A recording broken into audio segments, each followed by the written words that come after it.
Sokratis knöpft sich Dembélé vor. BVB-Verteidiger Sokratis hat sich klar zu Dembélés Verhalten geäußert. Dembélé müsse begreifen, dass er nicht einfach machen könne, was er wolle, so der Grieche zum Kicker.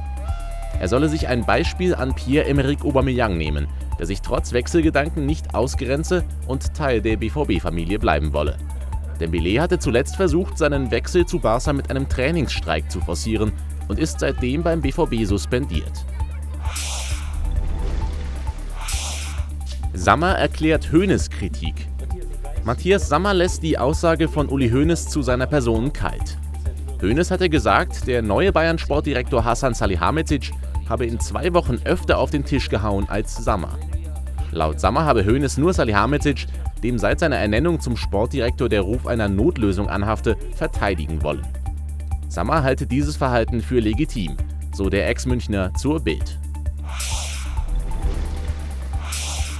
Heidel stichelt gegen RB.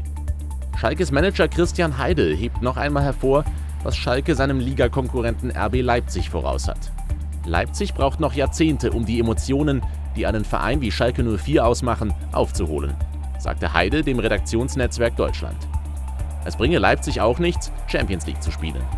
Diese Liebe zum Verein entwickle sich über Generationen, so der Gelsenkirchner. Rein sportlich sieht Heidel in RB Leipzig aber einen ernstzunehmenden Titelkandidaten.